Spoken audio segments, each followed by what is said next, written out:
Hello students, today we are going to start compensation management का unit 3 understanding the basics of social security. तो सबसे पहले हम इसमें पढ़ेंगे कॉन्सेप्ट ऑफ सोशल सिक्योरिटी क्या होता है।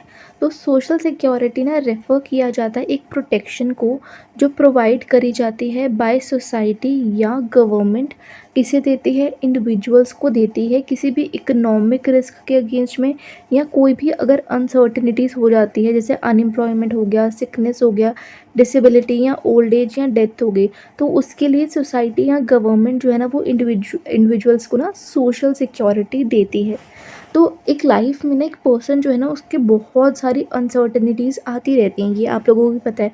कभी कोई बीमार हो सकता है, किसी की जॉब चली गई, कोई एक्सीडेंट हो गया, कोई ओल्ड एज हो गया, ठीक है। तो यहाँ पे क्या होता है, इस स्टेज पे ना इनकम आके तुम्हारी रुक जाती है या कम हो जाती है, ठीक है। तो सोशल सिक्योरिटी ना ये इंश्योर करता है कि इंडिविजुअल्स को ना तब भी फाइनेंशियल सपोर्ट मिले, बेसिक लिविंग फैसिलिटीज़ मिले अगर उनकी लाइफ में कोई भी अनसर्टेनिटीज़ आ जाती हैं तब भी, ठीक है। तो ये यूजुअली किसके थ्रू प्रोवाइड होता है, गवर्नमेंट स्कीम्स के थ्रू, एम्प्लॉयर बेनिफिट्स के थ्रू या सोशल इंश्योरेंस प्रोग्राम्स के थ्रू उन्हें सोशल सिक्योरिटी प्रोवाइड की जाती है, ठीक है। मेन एम इसका यही होता है कि प्रोवाइड करना एक मिनिमम स्टैंडर्ड ऑफ लिविंग और सिक्योरिटी सारे इंडिविजुअल्स को।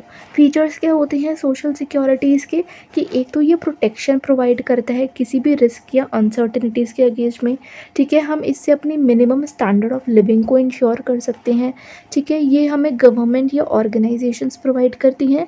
ये फाइनेंशियल और नॉन फाइनेंशियल सपोर्ट दोनों हो सकता है, और ये सारे सेक्शंस ऑफ सोसाइटी को कवर करता है। हर एक टाइप के इंसान को सोशल सिक्योरिटी मिलती है, ठीक है। ऑब्जेक्टिव्स क्या होते हैं सोशल सिक्योरिटी के, एक तो ये हमें फाइनेंशियल सिक्योरिटी देते हैं हमारे मुश्किल टाइम के अंदर, ठीक है। इससे हमारी पॉवर्टी और इनइक्वालिटी भी कम होती है, ठीक है। इससे हमें सोशल जस्टिस मिल सकता है, ठीक है। एम्प्लॉयज़ जो है वो रिस्क से बच सकते हैं, प्रोटेक्ट हो सकते हैं, और उनका स्टैंडर्ड ऑफ लिविंग भी इम्प्रूव होता है। तो अब हम यहाँ पढ़ेंगे कि कितने टाइप्स ऑफ सोशल सिक्योरिटी हैं, ठीक है। तो सबसे पहले हमारे पास आता है सोशल इंश्योरेंस। ये क्या चीज़ है, सोशल इंश्योरेंस ना एक सिस्टम होता है जिसमें जो एम्प्लॉयज़ हैं ना, ठीक है, इसमें जो एम्प्लॉयज़ और एम्प्लॉयर्स है, और कभी कभी जो गवर्नमेंट है ना वो कंट्रीब्यूट करती है एक फ़िक्स्ड अमाउंट, और उसके बदले में एम्प्लॉयज़ को बेनिफिट मिलता है अगर कभी भी वो बीमार हो जाए, एक्सीडेंट या रिटायरमेंट उसका हो जाए।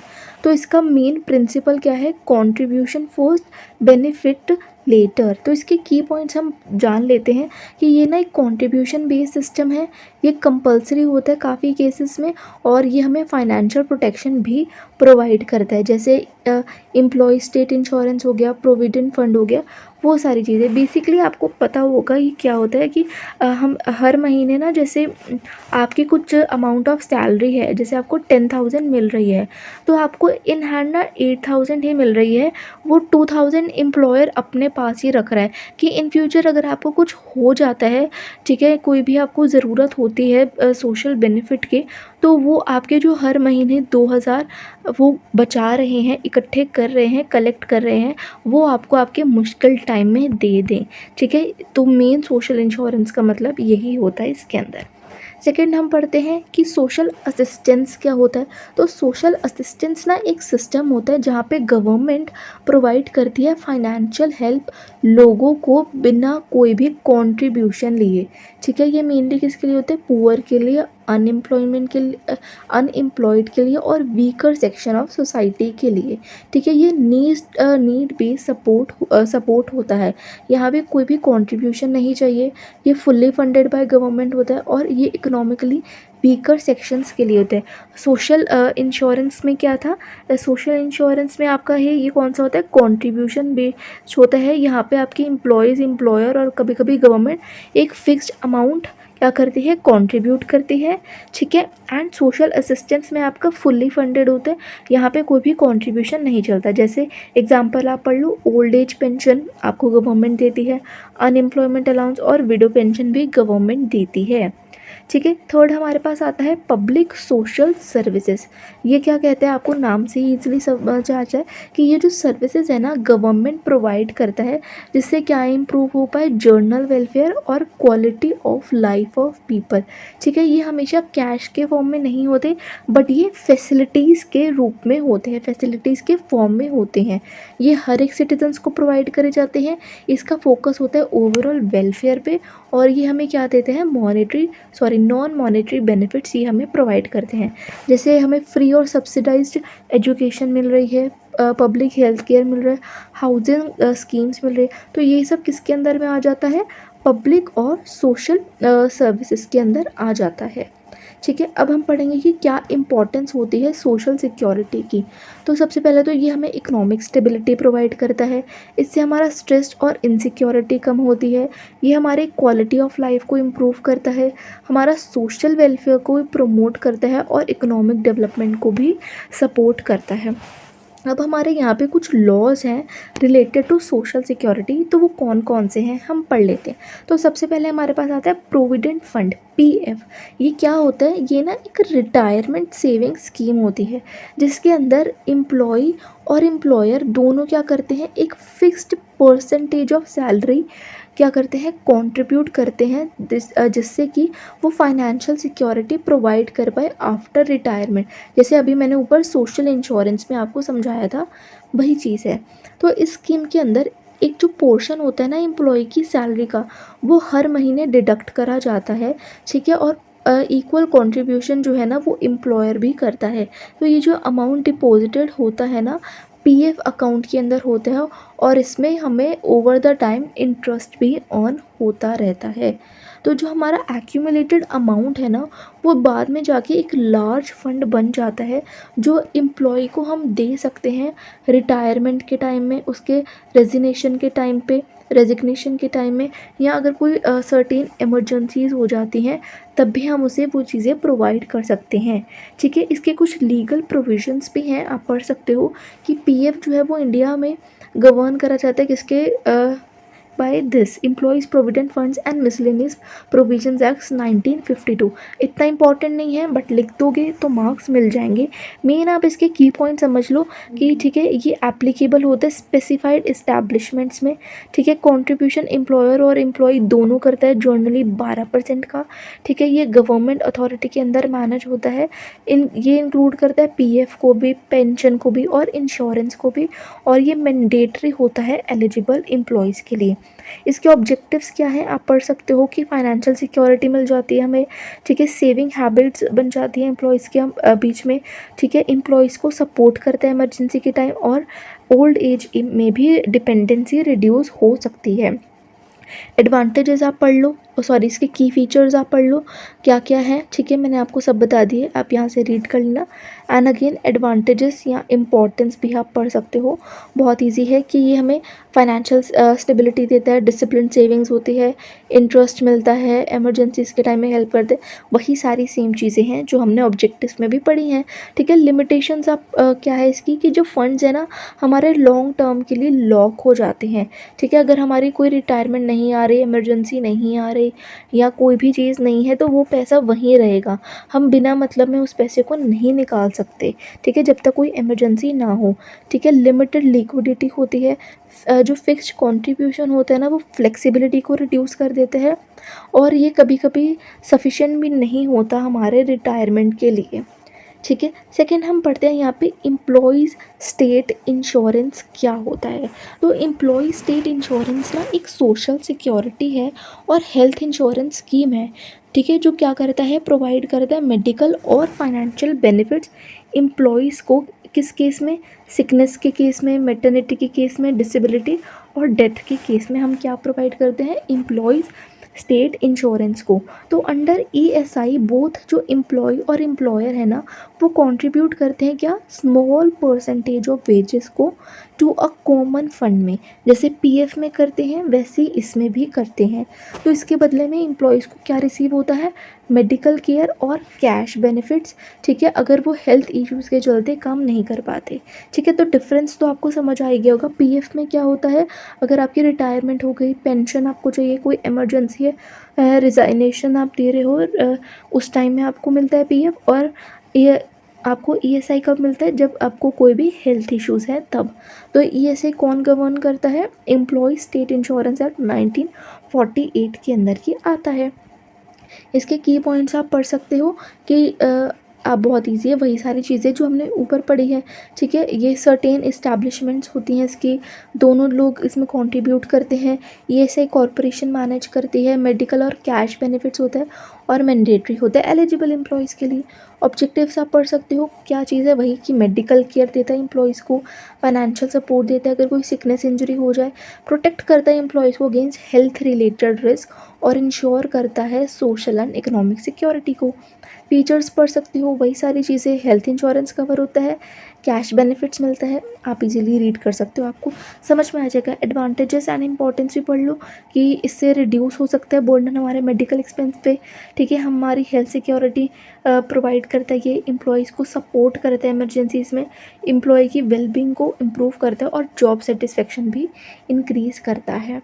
लिमिटेशंस आप पढ़ लो, क्या हो सकती है लिमिटेशंस की, सर्टेन लिमिटेड होता है ये सर्टेन एम्प्लॉयज़ को और सैलरी को भी लिमिट कर देता है, ठीक है। कंट्रीब्यूशन हमेशा हमारी सैलरी को कंप्लीट कर देती है, अगर हमारी 10 बोल के हमें 7 या 8 दी जा रही है तो 2 का तो नुकसान हो ही रहा है ना हमें, तो इससे हमारी जो टेक होम सैलरी है वो कम हो जाती है, ठीक है। कॉम्प्लेक्स प्रोसीजर्स होते हैं कभी कभी, और लिमिटेड अवेयरनेस भी रहती है एम्प्लॉयज़ के बीच में, ठीक है। अब हम पढ़ते हैं कि ग्रेचुइटी क्या होता है।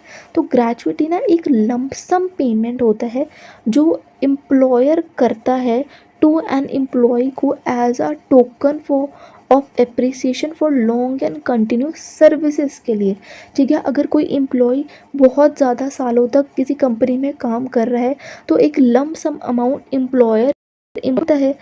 तो ग्रेचुइटी ना एक बहुत इंपॉर्टेंट सोशल सिक्योरिटी बेनिफिट है जो एम्प्लॉयज़ को दिया जाता है, ठीक है। ये कब दिया जाता है, अगर कोई एम्प्लॉय कंप्लीट कर लेता है minimum period of services, generally 5 साल अगर वो किसी ऑर्गेनाइजेशन में पूरा करता है तो उसे ग्रेचुइटी दी जाती है।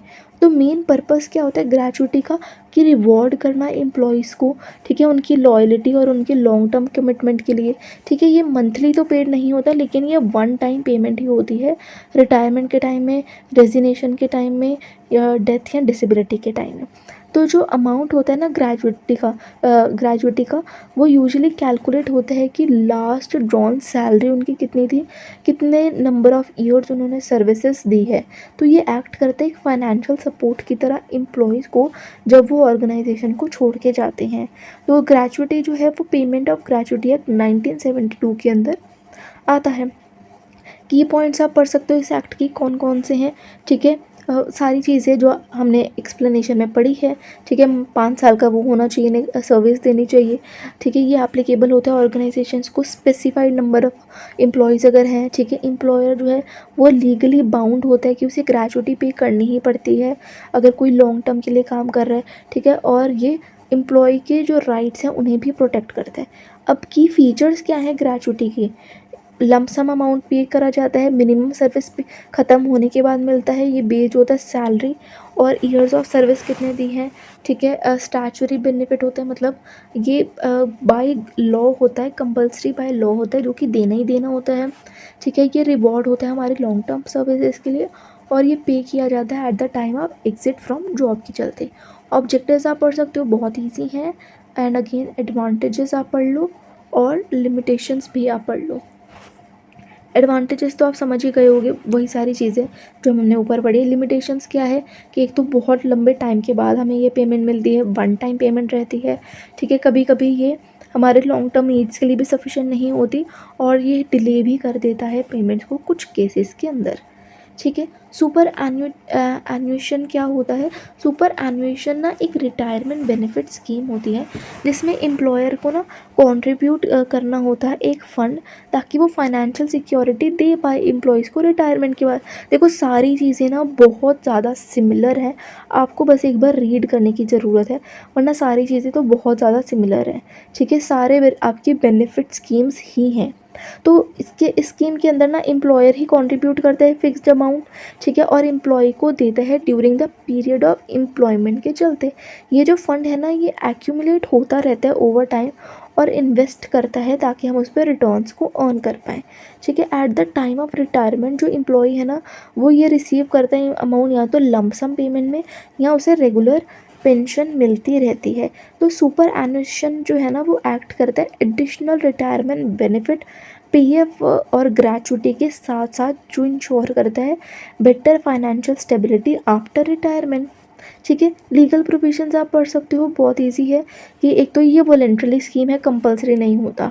ठीक है ना, ये तो कुछ कुछ पॉइंट्स हैं जो आपको ध्यान में रखने हैं, तो एक बार आप रीड करोगे ना आपको इजीली क्लियर हो जाएगा कि इसके अंदर क्या चीज़ है। ठीक है, ऑब्जेक्टिव्स आप पढ़ लो, बहुत इजी है।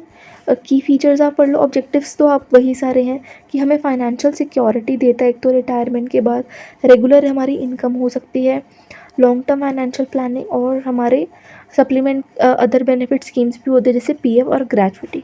ठीक है, उनके साथ एडिशनल स्कीम्स अगर हमें कोई देनी हो तो हम इसमें ये ऐड कर सकते हैं। की फीचर्स क्या है? एम्प्लॉयर फंडेड स्कीम है, लॉन्ग टर्म इन्वेस्टमेंट है, ये हमें रिटायरमेंट के बाद ही पे होता है, लमसम या पेंशन में दिया जाता है, और हमें एडिशनल बेनिफिट भी मिलता है ओवर पीएफ।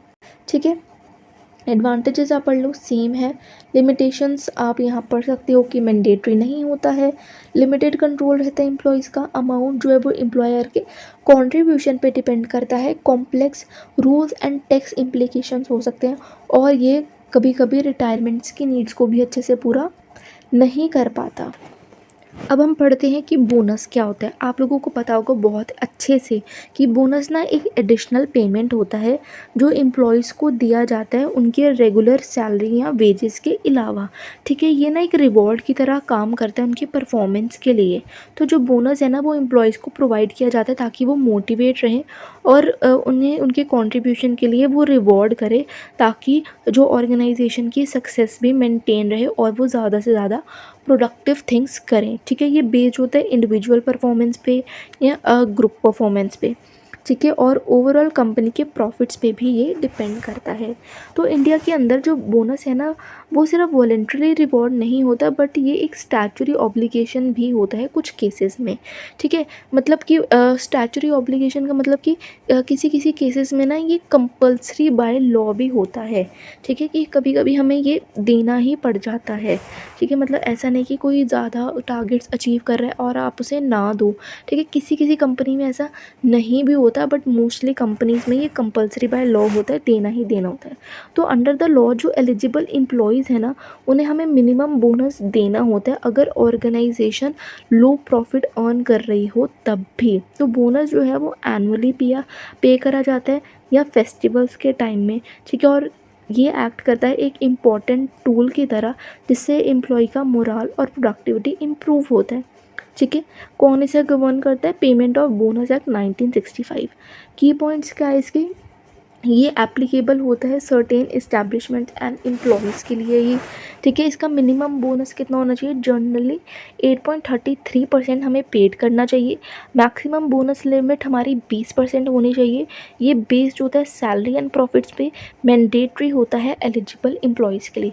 ऑब्जेक्टिव्स क्या रहते हैं इसकी? कि ये शेयर करता है प्रॉफिट्स एम्प्लॉयज़ के साथ, मोटिवेट करता है एम्प्लॉयज़ को बेटर परफॉर्मेंस के लिए, प्रोडक्टिविटी एंड एफिशिएंसी इंप्रूव करता है, फेयर डिस्ट्रीब्यूशन होता है अर्निंग्स का, और मेंटेन करता है गुड इंडस्ट्रियल रिलेशंस को। ठीक है, की फीचर्स आप पढ़ सकते हो, बहुत इजी है। एंड एडवांटेजेस भी पढ़ लो, बहुत इजी हैं। ठीक है, वही सारी सेम चीज़ें हैं। लिमिटेशंस क्या हो जाते हैं यहाँ पे कि एक तो फाइनेंशियल बर्डन आ सकता है एम्प्लॉयर पे।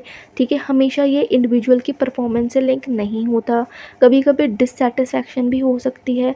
ठीक है, कंपनी के प्रॉफिट्स पे डिपेंड करता है और ये लिमिटेड रहता है सर्टेन एम्प्लॉयज़ तक ही, मतलब हर किसी को नहीं मिलता, किसी किसी को ही मिलता है। अब हम पढ़ते हैं रिवॉर्ड सिस्टम क्या होता है। तो रिवॉर्ड सिस्टम ना रेफ़र किया जाता है ओवरऑल फ्रेमवर्क प्रोवाइड करने का फाइनेंशियल और non financial rewards to employees, ठीक है, जिसके बदले वो उन्हें काम, परफॉर्मेंस और कंट्रीब्यूशन करके दे रहे हैं ऑर्गेनाइजेशन को। तो जो एक रिवॉर्ड सिस्टम है ना, वो सिर्फ सैलरी तक लिमिटेड नहीं होता, ये सारे टाइप्स के रिवॉर्ड्स को इंक्लूड करता है, जैसे wages, bonus, incentives, promotion, recognition.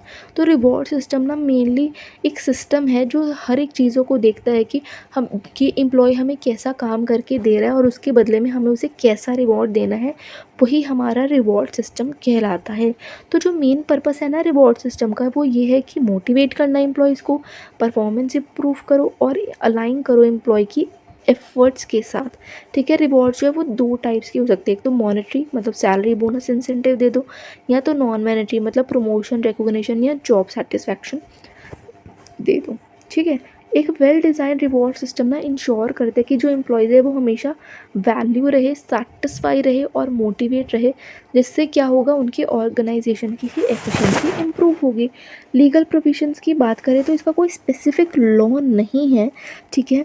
इसके जो डिफरेंट कंपोनेंट्स है वही कवर होता है, जैसे पेमेंट ऑफ वेजेस एक्ट हो गया, पेमेंट ऑफ बोनस एक्ट हो गया, मिनिमम वेजेस एक्ट हो गया। अगर आपको ये याद रहे तो आप लिख सकते हो, वरना कोई बात नहीं, ठीक है। अगेन आप इसके ऑब्जेक्टिव्स पढ़ लो, बहुत ज़्यादा इजी हैं, ठीक है। मोटिवेट करना एम्प्लॉयज़ को, रिवॉर्ड करना एफिशिएंसी एंड प्रोडक्टिविटी, सेम वही चीज़ें रिपीट हो रही हैं, आप लोगों को ये चीज़ें बहुत अच्छे से आती हैं।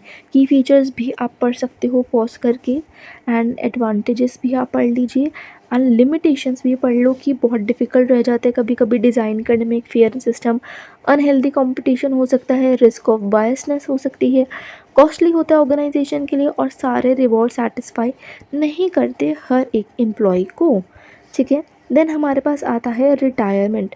रिटायरमेंट क्या होता है, ये ना एक स्टेज होती है एम्प्लॉय की लाइफ में जब वो परमानेंटली स्टॉप कर देता है काम करना एक सर्टेन एज के बाद, ठीक है। तो रिटायरमेंट जो है ना वो एक एंड होता है एम्प्लॉय की एक्टिव वर्किंग लाइफ का।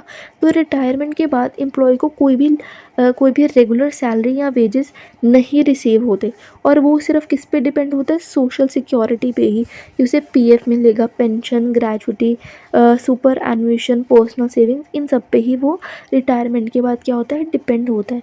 तो ये ना एक प्लान्ड और नेचुरल स्टेज होती है लाइफ की। तो यहाँ पे प्रॉपर फाइनेंशियल प्लानिंग बहुत ज़्यादा नेसेसरी होती है, ताकि एम्प्लॉय जो है वो अपनी एक स्टेबल स्टैंडर्ड ऑफ लिविंग को मेंटेन कर पाए।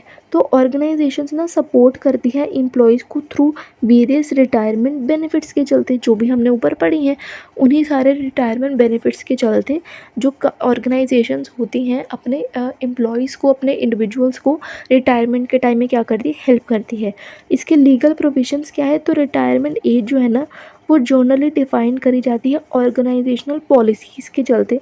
ये कॉमनली 58 से 60 ईयर्स में हो जाती है, ठीक है। तो एम्प्लॉय जो है उसे कौन कौन से बेनिफिट्स मिल सकते हैं, पीएफ, ग्रेचुटी, पेंशन, ये सारी चीज़ें, ठीक है। आप इसके ऑब्जेक्टिव्स पढ़ लो, बहुत इजी हैं, अगेन आपको आता है, इसमें कुछ भी पढ़ाने जैसा नहीं है, आप लोगों ने इन चीज़ों को पढ़ रखा है। की फीचर्स भी आप पढ़ लो, ठीक है, और आप इसके एडवांटेजेस पढ़ सकते हो, और लिमिटेशंस क्या रहते हैं इसके, कि लॉस हो जाता है हमें रेगुलर इनकम का, डिपेंडेंस हो जाती है सेविंग्स एंड बेनिफिट पे, रिस्क होता है इनसफिशिएंट फंड्स का, एडजस्टमेंट इश्यूज हो सकते हैं, और इन्फ्लेशन से हमारी सेविंग्स की वैल्यू भी गिर सकती है। देन हमारे पास आता है वीआरएस मतलब वॉलंटरी रिटायरमेंट स्कीम या गोल्डन हैंडशेक।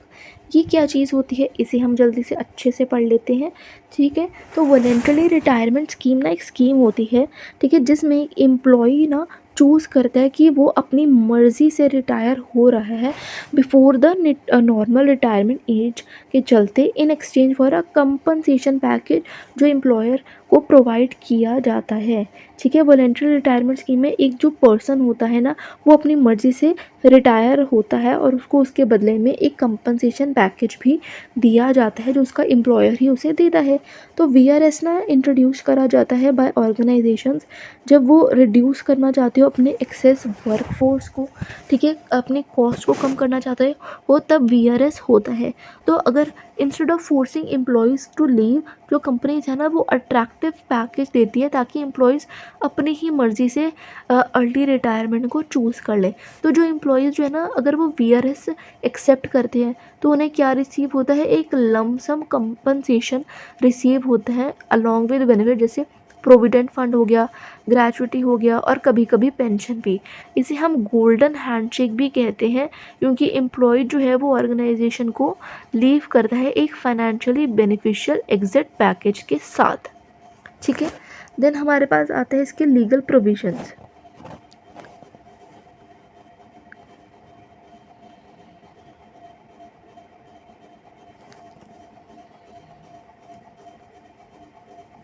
इसके बाद हमारे पास आते हैं इसके लीगल प्रोविजन। तो वीआरएस ना जर्नली वॉलेंट्रली होता है नेचर में और ये कंपनी की पॉलिसी पे ही डिपेंड करता है।